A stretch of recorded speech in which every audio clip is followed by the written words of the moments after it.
Today I'm talking about how training changes when you age. Now, if you've read 1020 Life, which you can get right here, 1020 Life is a professional's guide to building strength. This is the second edition. The first edition, it dropped in 2013. The second edition dropped in March of 2017, where I went back in and added a few chapters, put some more details on things, and really worked on making this book even better. With that said, I'm in the middle now of working on a third and potentially final edition of 1020 Life. I go into a whole bunch more detail into deloading and off-season and peaking, using specialty bars, using box squats, using powerlifting gear, and hacks that I learned to build the biggest squat of all time, amongst other things that I learned from the, was it another 4 years of competing since I released 1020 Life second edition. So be on the lookout for that. For those that don't know, my name is Brian Carroll. I live in Jacksonville, Florida. I'm a McGill Method certified provider,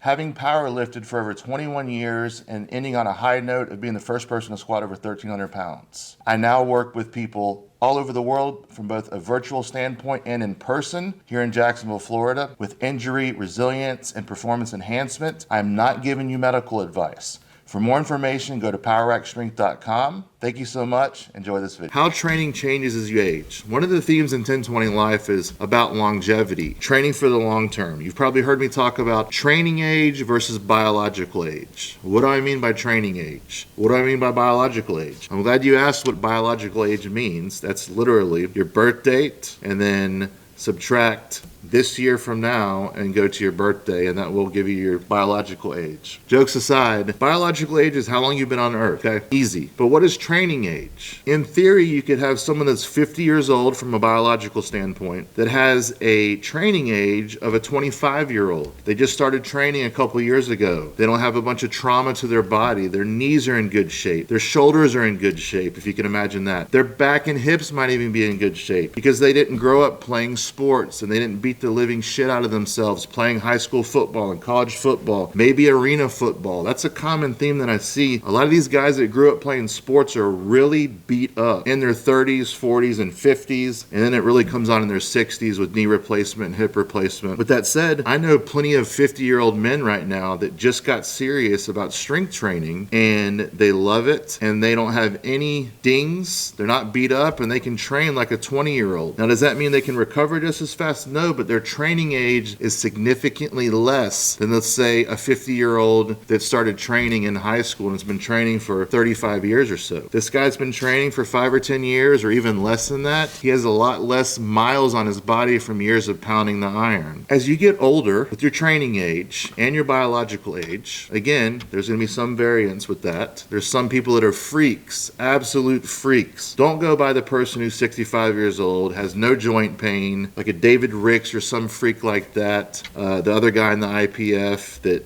is like 55 years old. I think David Ricks might be 60 years old and still squats like 750 or something raw, clean, tested. That is a genetic freak. I don't know how he does it. There's some people out there you just don't know. You don't understand how it works. They're gifted by the Lord. They're touched by the hand of God. They are not normal. Chances are you're not normal. Less deloads when you're young is probably acceptable. More training volume when you're younger and more frequency, more intensity, more volume. That's probably acceptable. If you're older, I advise you take more time off and you shut things down before you're absolutely forced to. I advocate in 1020 Life to deload every 3 to 4 weeks. Now, why do I do that? Well, it's a built-in fail-safe for people to not beat the living crap out of themselves. Give yourself a reprieve every 3 to 4 weeks. Let the bones heal. Bones heal at a much slower rate than muscles and tendons. Muscles heal at a much faster rate than ligaments, bone, tendon, so on and so forth.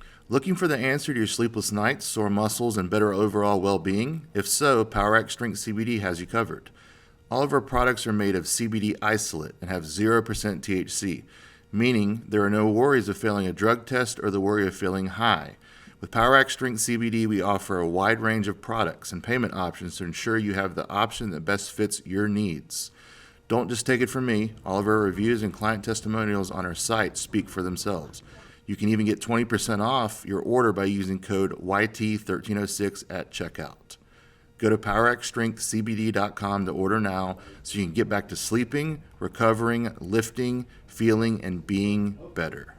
So if you're bodybuilding, your muscles can recover a lot more quick, faster, especially if you're young. But when you're older, you're going to recover a lot slower overall. And if you have more miles on you, you're not going to be able to train as hard. You're going to need to take more time off, less intensity, less volume, less frequency. You have to adapt. And I learned this when I turned about 35 years old. Things really started to change a little bit around 30. And then about 35 years old, I really noticed a shift in my recovery. It was harder for me to get into shape for a competition. It was also harder for me to get up for a lift. I think just the wear and tear of lifting ever since I was 13 years old, heavy all the time, consistently, was just starting to wear me out. It was wearing on me mentally and physically. Can you get away with not deloading every 3 to 4 weeks? Sure. But I think it's a good fail-safe to have in there. If you're younger and weaker and just starting to build a base, and if you don't want to deload every once in a while and you want to train for a couple months, that's probably going to be okay. But if you're 50 years old and you've been training for 20 years and you have miles on you, your biological age, your lifting age is up there, I suggest trying out a program that has built-in deloads every 3 to 4 weeks just to back off, just to sharpen up, just to dial in the form a bit, back off intensity or RPE, depending on what it is you're doing and where you are in your competition, training, or if you're just an average Joe. But training has to change as you age, both from a biological standpoint and from a lifting age standpoint. So you have to keep these things in check. And your favorite lifter, the most genetically freaky person out there, is probably not the person to take training advice from. Each person is going to be unique. So remember, you have to modify training. My training looks significantly different going into the 1306 meet, as my body was falling apart going into that meet, as I blew my bicep off, tore my pec back in April of that year, then blew my bicep off, and before then I was dealing with shoulder stuff. My lifting age was really catching up to me at 39, and I felt it, and that's why I got out. Thankfully, it wasn't my back or something else or my knees. It was just a janky bicep I had to get reattached, and my shoulders were cranky. I had tweaked some pecs. So again, training has to change as you age. Some people can get away with a little bit more. Other people cannot. You cannot train like you're 20 when you're 50. You have to have more rest, more deloads, less intensity, less frequency, less volume, and do what works for you at the end of the day. So remember, deload, back off. You can't train indefinitely. Shut things down before you're supposed to. As I talk about in 1020 Life, always leave something in the tank. Shut it down before you're absolutely forced to. Take a deload before you're absolutely forced to. Back off in the intensity before you're absolutely forced to, because eventually Father Time will force you to.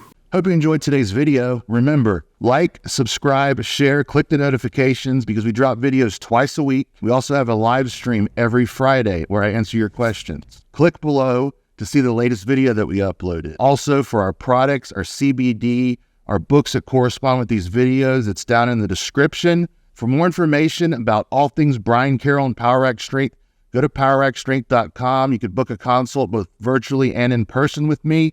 Enjoy your week, and thank you so much.